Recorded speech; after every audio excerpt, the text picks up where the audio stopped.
Este é o Poder Público, a semana em debate pela secção de Política do Público. Susete Francisco. Maria Lopes. David Santiago. Olá, eu sou a Sónia Sapaz e estou de volta para moderar mais um Poder Público depois de uma pausa muito curta na Páscoa. Esta semana morreu o Papa Francisco, a política foi toda eclipsada, ou quase toda eclipsada por essa perda. O Tribunal Constitucional voltou a rejeitar a lei da eutanásia, uma lei que Francisco tinha lamentado quando foi aprovada pelo Parlamento, e esse é o primeiro tema que trago para cima da mesa. Susete, andamos nisto há muitos anos, a discussão sobre a eutanásia começou há 3 décadas. Tens alguma previsão sobre o que pode, ou expectativa, sobre o que pode acontecer à lei agora? Tenho a suspeita que vamos continuar nisto mais uns tempos, se não mesmo mais uns anos. A lei, em princípio, terá que voltar à Assembleia da República, embora haja algumas opiniões divergentes sobre isso. Há quem ache que a questão se pode resolver com regulamentação. Não me parece. Um dos artigos que é declarado inconstitucional é um artigo que é ele próprio definidor do que é e dos critérios que são necessários para poder aceder à eutanásia. Portanto, parece-me que isso inquina bastante depois a aplicação da lei. Portanto, não acho difícil. E tratando-se de uma lei tão controversa, seria seguramente um problema para o futuro que se tentasse ultrapassar isso com a simples regulamentação. Portanto, neste cenário, o futuro, pelo menos o mais imediato da lei, depende do Governo, basicamente, que sair das eleições de 18 de maio. Com o Governo... do Governo e do Parlamento, no fundo, da composição do Parlamento. Sim, da composição parlamentar. Isto é um tema do Parlamento, a maioria parlamentar. Com uma maioria parlamentar de direita, acho que não sobram dúvidas que ficará como está, não será mexido. Com um Governo de esquerda, acredito, com uma maioria de esquerda, acredito que o tema voltará ao Parlamento. Mas a história não vai acabar aí, porque mesmo havendo uma maioria de esquerda, mesmo voltando o diploma a ser aprovado, há a questão de vai ter que voltar a Belém. Voltando a Belém, se for nos meses imediatos, estará lá Marcelo Rebelo de Sousa, que acho que não sobram dúvidas a ninguém, vetará o diploma, como fez sempre até hoje. Caso, neste cenário de uma maioria de esquerda, caso se espere algum tempo para que haja novo inquilino em Belém, não sabemos quem será e não sabemos qual será a posição do próximo Presidente da República sobre isso. Aliás, é uma excelente questão para os candidatos presidenciais esclarecerem qual é a posição deles sobre isso. Chegar à altura, eu gostava de saber, por exemplo, qual é a posição de Henrique Gouveia Melo sobre esta questão. E outra questão. Sobre essa questão e muitas, não é? Mas pronto.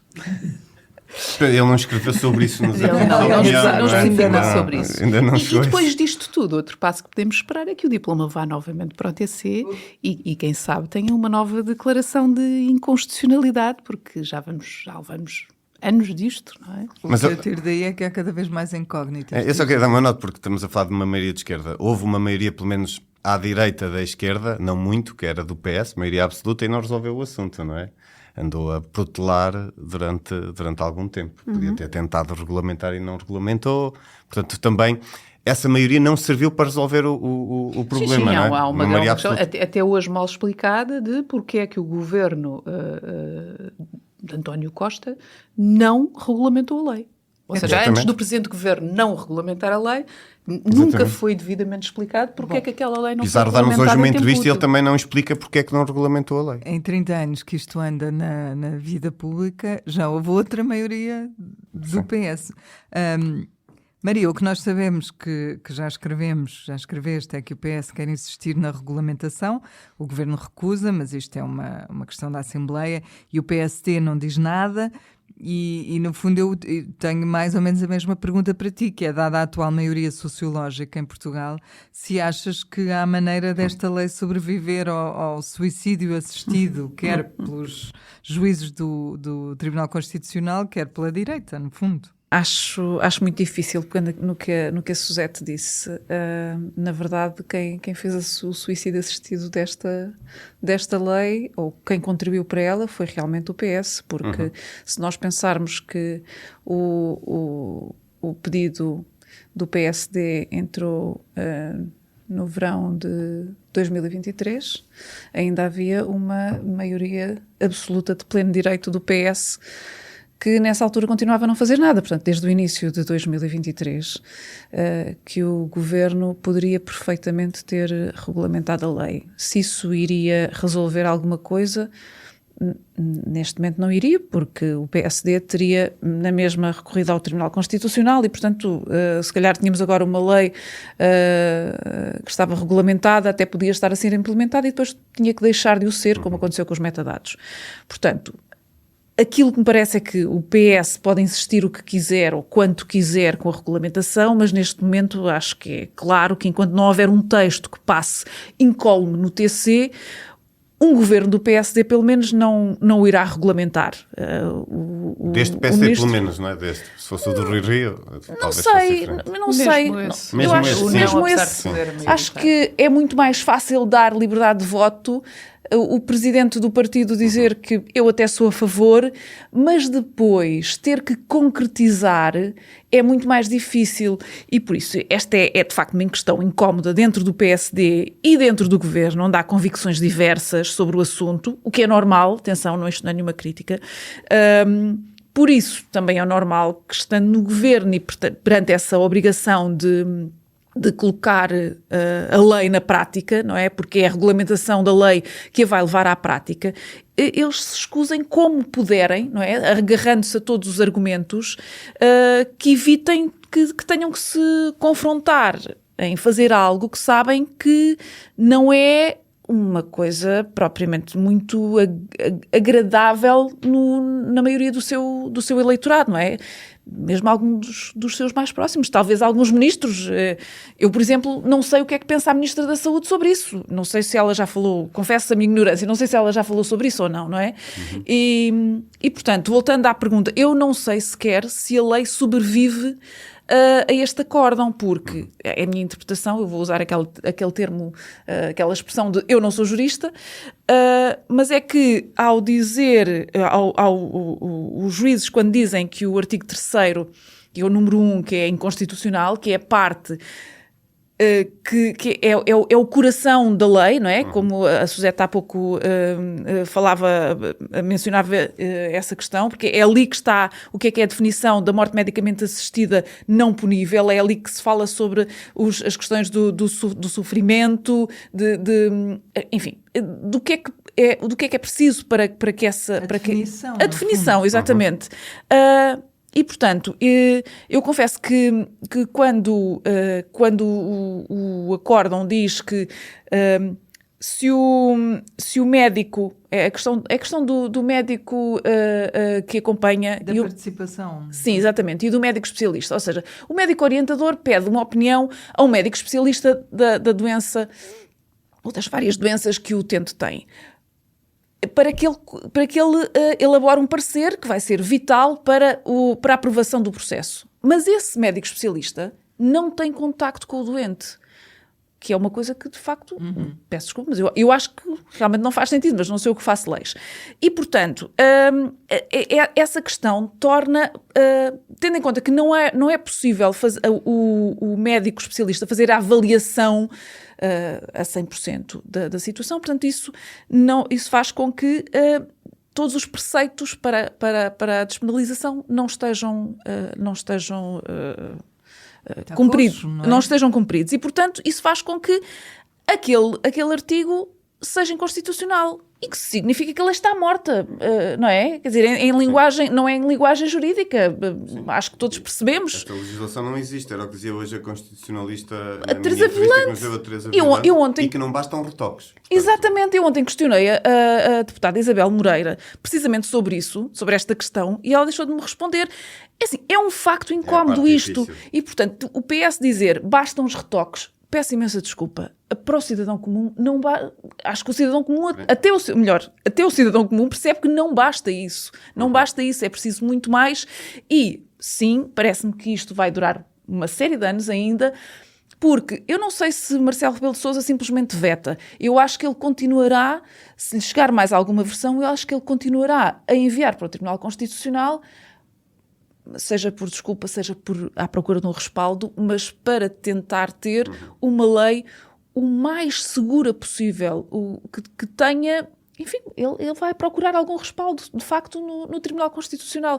Portanto, foram 30 anos, eu não sei se nós chegaremos aos 40. Na verdade, é uma lei que ele também não quer. Faz muita questão de sair de Belém sem esta lei aprovada. Sim. Então, e se calhar vai recorrer a todos os expedientes, não é? Que consiga, tal como o Governo fez, para não regulamentar, dizendo, bom, aquilo está no TC, portanto, nós não vamos regulamentar enquanto não houver uma certeza. Que me parece. E também acho que estas inconstitucionalidades que foram apontadas, estas coisas não se resolvem na regulamentação, porque a regulamentação são coisas muito mais práticas, não são coisas de fundo, não é? Eu, apesar da discussão estar bastante madura, no sentido que tem muito tempo, o que se sente é que ainda não se conseguiu ir além do impasse, porque isto é um impasse, não é? Não saímos daqui de maneira nenhuma. Sim, e à medida que a composição do TC for mudando, muito possivelmente os impasses e estes pequenos pedrinhas na engrenagem vão continuar, mas é normal, é uma questão, é um tema tão... É uma questão muito polarizada. Exatamente. Isso explica muito deste trajeto que este diploma tem feito. O aborto também era e depois resolveu-se... Já houve tentativas agora mais recentes. Mas será difícil. Mas isso ainda assim... A mentalidade evoluiu. É um bocadinho diferente. Mais depressa. É um bocadinho diferente teres um feto ou teres alguém, não é? Uma liberdade individual. Não, mas aqui estamos perante, mas neste caso então estamos perante uma liberdade individual stricto sensu, não é? Sim, não inclui essa diferença em relação não inclui uma outra pessoa. A interrupção voluntária. Esta é mais ainda de liberdade individual, sem dúvida. Mas é divisível, claro que é. Eu vou desviar-vos deste tema para outro, ao contrário do que tem sido habitual noutras fases pré-eleitorais, porque ainda estamos numa pré-eleitoral. A discussão sobre defesa nacional e gastos com a defesa ganhou desta vez um lugar de destaque na discussão pública. E claro que nós sabemos que isso está relacionado com a atualidade política internacional e com a guerra na Ucrânia, a eleição de Donald Trump, etc., mas chegamos ao ponto de a AD ter ativado uma cláusula junto de Bruxelas para que os gastos em defesa não contem para o déficit. E isto aconteceu com a anuência do PS. O que é que está em causa exatamente aqui, David, e porquê é que isto é importante nesta altura? Eu só uma nota, não é que discordo do que disseste, mas é um pormenor, mas eu acho que mais do que a anuência é ou seja, é mesmo com a cooperação, se quisermos, isto, porque é um entendimento de regime entre os partidos que normalmente, sobretudo em matérias de política internacional, que é o PS e o PC, normalmente têm estado sempre no essencial, tirando talvez a questão da invasão no Iraque. E normalmente estão alinhados. E isto é mais uma prova disso mesmo. O que eu acho que é aqui mais interessante, para já, é começar por verificar que nós todos sabíamos, já temos falado aqui, eu tenho chateado um bocadinho com esse tema, porque era, para quem está minimamente por dentro destes temas, percebia-se que era inevitável ou que é impossível de aumentar na dimensão em que será preciso aumentar os gastos em defesa sem que isso implique cortes orçamentais noutros serviços públicos. E tínhamos Pedro Nuno Santos e Luís Montenegro a garantir que nenhum deles o faria. Eles continuam a não admitir, mas pelo menos já não querem que isto conte para efeitos de déficit, o que já dá aqui uma folga ainda assim diferente. E é importante notar que Luís Montenegro tinha garantido mais do que uma vez que Portugal tinha folga orçamental suficiente para fazer o aumento de despesa necessária em defesa sem ter que recorrer a esta tal cláusula que entretanto foi aprovada, que entretanto já recorreu. E, portanto, há aqui nós estamos em período eleitoral, embora Luís Montenegro começou a dar estas garantias antes de haver eleições marcadas, antes de saber, antes de haver crise, antes de haver SPI não viva, e portanto isto obviamente é política, estamos aqui numa lógica sempre de propaganda, mas passo a passo estão a começar os dois principais partidos a assumir de facto que é inevitável haver escolhas, e quando há escolhas quer dizer que é preciso ou se aumenta impostos para aumentar a receita ou se diminui despesa para canalizar essa despesa para a área da defesa. E, portanto, para mim o mais relevante deste tema é mesmo isto, é uma assunção, embora não de forma direta, de que aquilo que nos andavam a dizer não é verdade. Pronto, este é a relevância que tu dás. É a principal relevância que eu dou a este aspecto. Agora, depois quanto ao resto, obviamente, esta cláusula é relevante no sentido em que Portugal e os outros países poderão, sem incumprir as regras orçamentais, que já não dão a mesma importância que davam antigamente ao déficit e dão sobretudo aqui à evolução da despesa primária líquida, é um termo muito técnico, não vale a pena perdermos muito tempo com isto, mas há de facto aqui uma evolução de despesa.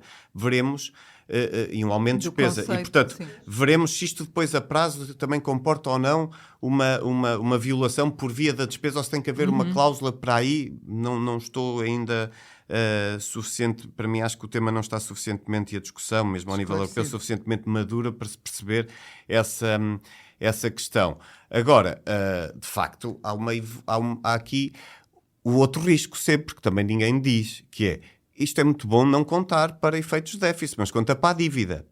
E a dívida tem que ser paga em algum momento. E, portanto, até isto anda tudo ligado. Isto anda tudo ligado.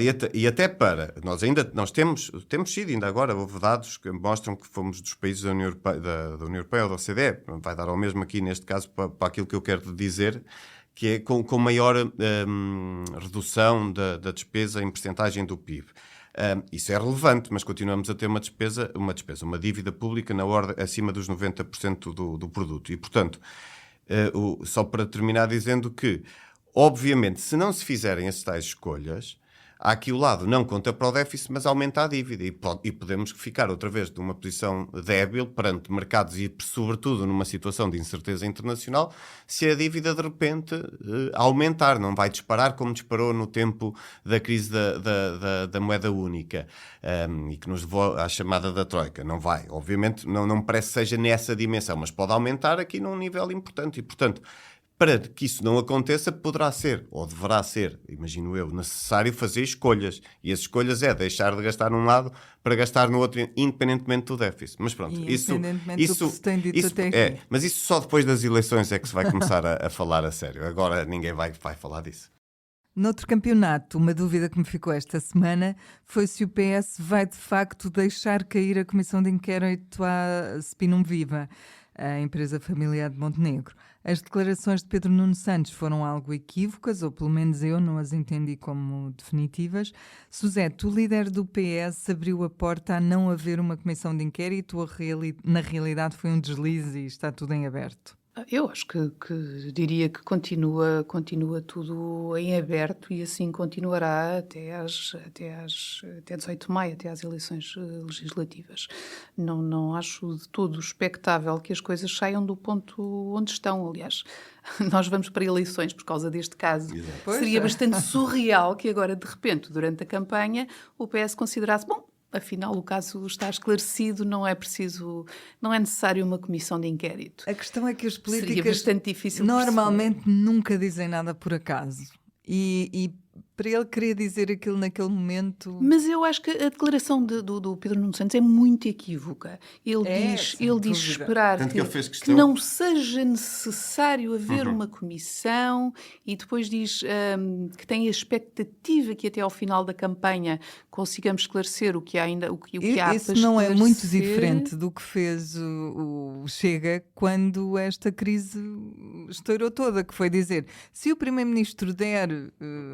explicações até ao dia X, nós não apresentamos nenhuma moção de censura. Aqui se der explicações que faltam até ao dia das eleições. Não, mas o PS, o Pedro Nuno, e acho que foi até a CEU que escreveu na altura, quando ele fez esse anúncio, não tenho agora a certeza, mas tenho a ideia que ele dizia, acho eu, que dizia, se Montenegro der as explicações entretanto, muito bem, se não, avançamos com a CPI. E esta CPI tanto será agora como depois das eleições. Sim. E, portanto, se ele disse na altura, avançou, e seria antes ou depois, isto seria um recuo. O que eu acho é que nós aqui não fizemos esse título, porque houve vários títulos a dizer que admite deixar cair. Eu acho que ele não chegou a admitir isso. Pode ter aberto o caminho para... wishful thinking. Mas eu acho que abriu o caminho para... Abriu o caminho, mas acho que não disse já que... Ele faz depender esse cenário da circunstância de o Primeiro-Ministro esclarecer o que há para esclarecer. Mas o Primeiro-Ministro já disse por diversas vezes que deu todos os esclarecimientos possíveis e imaginários. E por ele não ter... E por o PS considerar que não era mais... Mas desse ponto de vista, então, continua em cima da mesa a CPI. Então achei estranho, sabendo na verdade, este desfecho não vai acontecer. Sabendo ele, porque já teve todos os sinais disso, que não há mais esclarecimentos por parte do Primeiro-Ministro, achei estranho ele pôr esta questão em cima da mesa. Achei que de facto ele quis abrir essa porta. Provavelmente eu estou a ser muito inocente, mas se nós recuarmos uma semana, na semana passada víamos Marcos Prestrelo quase todas as tardes a falar sobre isto e a fazer exatamente isto, que é: Sr. Primeiro-Ministro, mostre lá os documentos. Agora sai mais uma notícia, e ele voltava às 4 da tarde ou às 6 da tarde, em direto nas televisões, a dizer: Sr. Primeiro-Ministro, tem que ser transparente, devia ter explicado, etc. Aquilo que me pareceu foi ser, em vez do porta-voz para a campanha fazer um direto a partir da sede do Largo do Rato, ter sido o líder do PS a fazer isso. Até porque ele nem sequer tem falado muito sobre isso nos debates, não é? E talvez fosse a fazer um bocadinho de pressão, tendo em conta que vai debater com o próprio Luís Montenegro na segunda-feira. Não sei, se calhar estou a ser inocente, é um facto, mas... Eu acho que provavelmente vai depender muito dos resultados das eleições. Sim, exato. No pós-eleições podemos ter alguma evolução sobre isto. Não, mas é assim, se o PS ganhar, já não precisa da CPI para desgastar Montenegro. Mas se perder e fizer a CPI para desgastar Montenegro, vai haver convulsão, não tenho dúvidas, interna no PS, por se estar a utilizar manobras parlamentares para desgastar um governo que acaba de tomar posse. E eu não sei se Pedro Nuno terá condições para isso. E eu acho que o facto é que isto era uma conferência do jornal Eco, que titulou dessa maneira, a dizer que admite deixar cair, e passado um bocado mudou o título. E se mudou o título foi porque, não tenho dúvidas disso, embora não saiba de nada, mas foi porque Pedro Nuno Santos, ou a assessoria, pediu: olhem lá que ele não disse bem isto, ele não está a dizer que admite. Porquê? Porque toda a gente percebe que se o país vai para eleições por causa do anúncio da CPI, e ele agora admitir, deixá-la cair, depois de ter garantido que avança agora, e mesmo depois das eleições, se houver eleições, numa nova legislatura, isto para mim seria o descrédito de Pedro Nuno Santos. Eu quero acreditar que isso não acontece. Eu quero acreditar que mesmo que o PS ganhe as eleições, haverá uma CPI. Ganha ou perca. Porque senão, ganha ou perca, exatamente. Porque foi o que ele garantiu, não é? Exatamente. Se não o fizer, é o descrédito total. É de absoluta incoerência e passa a ser um catavento quanto outro que nós conhecemos na outra ponta do espectro político. Vamos, portanto, assumir que foi um descuido. Pronto. Acho que sim. Vamos dar o benefício da dúvida. Clarificar e dizer que nada mudou até também agora. É verdade, não foi uma clarificação clarificadora, ainda assim, para mim, pelo menos. Também é um facto quando precisas explicar. Sim, também lá está. Isto é como as anedotas. Isto é como as anedotas. Quando precisas de as explicar é porque elas não foram assim propriamente muito felizes, não é? Não resultaram. Para finalizar, acho que pode ser interessante trocar umas ideias sobre um assunto que marcou o final da semana passada. Eu não estava por cá, mas a pretexto de uma denúncia anónima, o Ministério Público voltou à carga com uma averiguação ao negócio das casas de Pedro Nuno Santos, e este negócio já tinha sido descartado, ou este inquérito, há um ano. Tenho 2 perguntas sobre isto, e a primeira é para ti, Maria. Já ouvimos vários socialistas a falar sobre o assunto, e ontem Rui Rio disse que não acredita em coincidências e que a Justiça aprendeu pouco com os casos do passado. Com esta sucessão de casos e casinhos em período de pré-campanha, como é que o Ministério Público vai conseguir livrar-se destas acusações de que está a tentar influenciar o momento eleitoral? Ao contrário do Rui Rio, tu acreditas em coincidências? Eu também acredito em coincidências, mas vamos à primeira parte, que é a questão do Ministério Público, se vai conseguir livrar ou não dessas acusações. A mim parece-me que aparentemente já não vai. quer dizer, mesmo que chegue a alguma conclusão nas próximas 3 semanas, o que confesso que me parece difícil, eu acho que deveria, mas, enfim, o próprio procurador disse que demorará o tempo que tiver que demorar. A mim parece-me que seria proveitoso para toda a gente ter um esclarecimento sobre os 2 processos de averiguação, mas eu acho que este episódio vai ser recordado noutras ocasiões vindouras, e é esta ideia de que houve aqui alguma tentativa de influenciar, com certeza cá de vir ao de cima. Agora, eu volto a dizer, como disse aqui, acho que a semana passada, que é quando o Ministério Público recebe umas denúncias, deve averiguar ou investigar, porque umas terão fundamento, outras nem por isso, mas é preciso também aí separar o trigo do joio. Que já averiguou e já avaliou e pois já arquivou. Isso permanece um pouco nublado, porque nós também não sabemos exatamente quais é que eram os termos da denúncia, dessa primeira denúncia no Porto.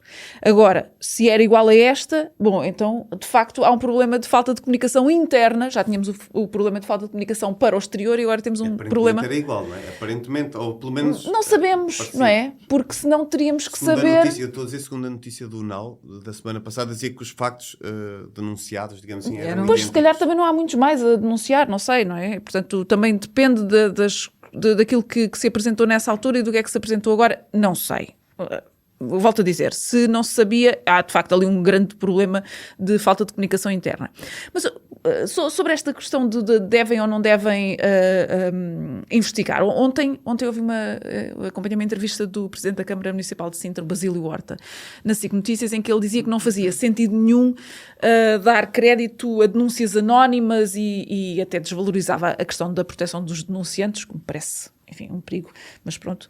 E questionava, então, mas as pessoas não devem fazer denúncias anónimas, as pessoas têm medo de quê? De ser prejudicadas. Ora, pois, exatamente, não é? É isso, e é por isso é que há um estatuto de proteção dos denunciantes. E acho que é estranho um político com a experiência de Basílio Horta dizer uma coisa destas. Portanto, eu espero que isto não tenha assim uma grande escola. Eu imagino que provavelmente o que eu queria dizer era nunca ser divulgado para o exterior, mas... Não. Por acaso não. Era mesmo contra o facto de... Senão não fazemos mais nada, estamos aqui, perdemos o tempo a confirmar ou a infirmar as denúncias. Mas só para quem não percebe como é que o assunto funciona, no jornalismo, quando falamos de fontes anónimas, não são realmente anónimas, não é? Pelo menos para nós não são. Se nós sabemos quem são, o Ministério Público... Convém. O Ministério Público é que neste caso não sabe. Mas, certo, é verdade. Portanto, como é que se faz o crivo das denúncias falsas e das falsas no sentido de denúncias, enfim, só para criar ruído e das que até têm substância? Obviamente que é investigando. Portanto, isso, mesmo investigando, sim, é possível que, e eu acho que é mesmo isso que vai acontecer, que o Ministério Público vai ficar com o rótulo de tentar influenciar. Agora, estavas a perguntar as coincidências.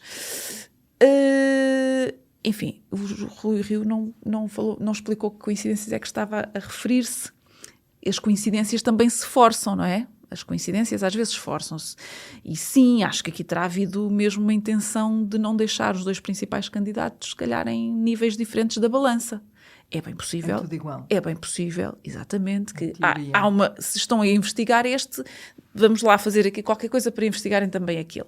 Agora, a minha dúvida sobre o Rui Rio é o que é que ele quis dizer com a justiça não aprendeu nada. Não consigo perceber o que é que ele diz. Quer dizer, significa que a justiça deve dar ou não dar ouvidos a denúncias? Deve comunicar ou não o que é que anda a fazer quando se trata de políticos? Porque ele foi uma das vozes muito críticas de Lucília Gago na questão da influencer, não é? Portanto, o que é que ele quer dizer com isso? Se de facto se deve dizer sempre o que é que se está a fazer, ou que deve ser mais célere a despachar isto, não é? Acho que ele está a dizer que não deve publicitar tantas vezes. Eu não sei. Porque publicita muitas vezes por fontes que passam isso para a comunicação social e que já aconteceu no caso dele, em que teve buscas em casa dele com diretos nas TVs. Sim, e portanto, eu sou sincero, eu neste caso estou totalmente de acordo com o Rui Rio agora e já estava antes, porque uma pessoa que, como ele, é alvo de buscas em casa em direto, nem toda a gente teria à vontade dele para gozar com a situação, porque era ridícula. Sim, ele de facto aí tem... E mostrou o ridículo da atuação do Ministério Público. Eu acho que Rui Rio tem esse mérito, pelo menos é a minha maneira de ver, e eu não sei porque eu nem prestei muita atenção a essas declarações ontem, que não tive hipótese, mas a sensação que eu tenho... muito bem. Pronto, okay, mas a sensação que eu tenho é que é isso, não permitir que isto seja constantemente publicitado, seja por fontes anónimas, parece-me que é isso, não é? E não ignorar que isto de facto tem influência impacto, claro. no processo eleitoral, no como teve no passado. Não, tem influência para a vida das pessoas que são julgadas na praça pública quando isso acontece, e tem vicissitudes para o regime político, desde logo o crescimento do populismo, como se verificou no ano passado. Sim, mas eu acrescento aqui uma outra coisa, que é, ele na altura... há um ano e tal, quando disse que Lucília Gago se devia demitir, não era por causa dessa questão das buscas, não era por causa da questão do processo influencer, não é? Acusou-a de corporativismo e até disse que o cargo do Procurador-Geral da República devia ser ocupado por alguém fora do Ministério Público, portanto eu não sei, se ele estará propriamente se ele estará propriamente contente com o novo Procurador, e ele disse isto à margem da apresentação do manifesto de uma reforma, não é? Portanto, enfim, tenho aqui algumas... Eu gostaria que o Rui Rio se explicasse melhor sobre o que é que ele quer dizer com isto. A segunda pergunta que tenho é para ti, David, e agora já estamos com menos tempo, mas Cavaco Silva disse ontem na apresentação de um livro sobre Sá Carneiro que os ataques à pessoa do Primeiro-Ministro muitas vezes têm o efeito contrário ao desejado. E pelo que tu tens visto nas sondagens, é tudo o que temos até agora, na verdade, parece que os ataques a Montenegro, por causa dos ganhos que teve, ele ou a família, com a sua atividade profissional, vão prejudicar a AD ou podem até favorecê-la? É sempre difícil de medir. Nós já percebemos que há aqui elementos em que, na avaliação direta, até na nossa sondagem isso surgia, que há aqui uma perda de confiança, confiabilidade, se quisermos, no Primeiro-Ministro, na sequência desse caso.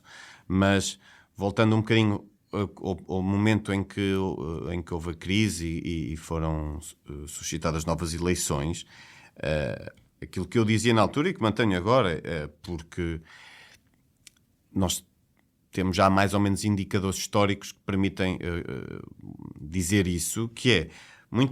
Muitas das vezes a estratégia de vitimização funciona na política, não é? E essa estratégia de vitimização que o PSD, a AD, tem feito e que depois será intensificada seguramente ao longo das 2 semanas de campanha eleitoral, muitas vezes tem aqui, portanto, chega aos eleitores e essa estratégia é no sentido de dizer que nós estávamos a trabalhar bem e portanto, lançaram aqui estas notícias e depois a oposição a suportar-se dessas notícias para atacar pessoalmente o Primeiro-Ministro, inclusive com o lançamento de uma comissão parlamentar de inquérito, segundo eles, que servia apenas para o desgastar e o queimar enlumbrando. E, portanto, essa estratégia de... E tem aqui um outro paralelo que... Eu agora vou tentar pôr-me na pele do cidadão, do eleitor médio que sou, embora mas um pouco tentando também aqui ir buscar um bocadinho algumas coisas que vou ouvindo, sobretudo fora da bolha, ou melhor, das coisas que vou ouvindo não é sobretudo completamente fora daquela que é a nossa bolha dos jornalistas e dos políticos, e aquilo que se vai ouvindo é que então o homem não é melhor ele, que trabalhou para fazer pela vida e que tentou e que comprou casas com o dinheiro dele porque andou a trabalhar? Isso é bem melhor do que ter o dinheirinho do pai, como o Pedro Nuno Santos, para comprar casa. Eu estive na minha terrinha agora, há não muitos dias, na Páscoa, e ouvi isto a inúmeras pessoas. Do PS e do PSD. Do PS e do PSD. Exatamente. E portanto, este tipo de estratégia, eu aqui não estou a tomar partido rigorosamente nenhum, estou só a tentar perceber como é que isto depois chega às pessoas, ao cidadão médio, ao eleitor médio. E é isto que chega. E portanto, essa estratégia de vitimização pode de facto funcionar. E nós temos casos em que funciona. Nós já o vimos. Nós vimos, o exemplo mais recente que temos é o António Costa. Quando lhe chumbaram o orçamento, que ele se vitimizou porque não me deixam governar, eles eram os meus parceiros e agora estão aqui, nós estamos a tentar dar tudo e não deixam governar, o que é que ele teve a seguir? Uma maioria absoluta. Pronto, veremos como é que isto resulta. Pronto, e agora o momento mais esperado, pelo menos por mim, qual é o teu público notório, Suzete? Eu queria voltar ao tema da eutanásia para destacar um ponto em particular. Ouvimos ontem o Ministro da Presidência congratular-se com a decisão do Tribunal Constitucional e dizer que o Governo fez muito bem em não regulamentar a lei. Bom, o Ministro da Presidência tem todo o direito de ficar contente, muito contente com a decisão do TC. Já dizer que o Governo fez bem em não regulamentar a lei permite-me discordar. Não fez. E há anos que tenho esta perplexidade. Regulamentar uma lei, esta ou qualquer outra, é uma obrigação legal. Concordo ou não se concorda? Está inscrita na lei e a que os governos estão obrigados. Apesar disso, há dezenas de leis que ficam por regulamentar anos e anos, sem nenhum... Enfim, sem que haja qualquer espécie de conta, não é? A CEU faz muitas vezes essa contabilidade. Todos os anos. 70, 80, 90 leis coxas. Isto adoro é esse termo. coisa que eu, enquanto cidadã, dizer não gosto desta lei. Não vou cumpri-la. É o chamado veto de Eu não queria fazer o trocadilho, é fazerem-se de mortos. Tens outro caso? A procriação medicamente assistida. Sim, exatamente. Há vários que os governos pura e simplesmente não regulamentam e orgulham-se aparentemente de não cumprir uma coisa que é uma disposição legal à qual o governo supostamente está obrigado. Mas também não há sanções para quem não cumpre. Mas é assim, o Leitão Mar e, portanto, este governo fizeram bem em não regulamentar. O governo de António Costa fez mal em não regulamentar. Há um equilíbrio.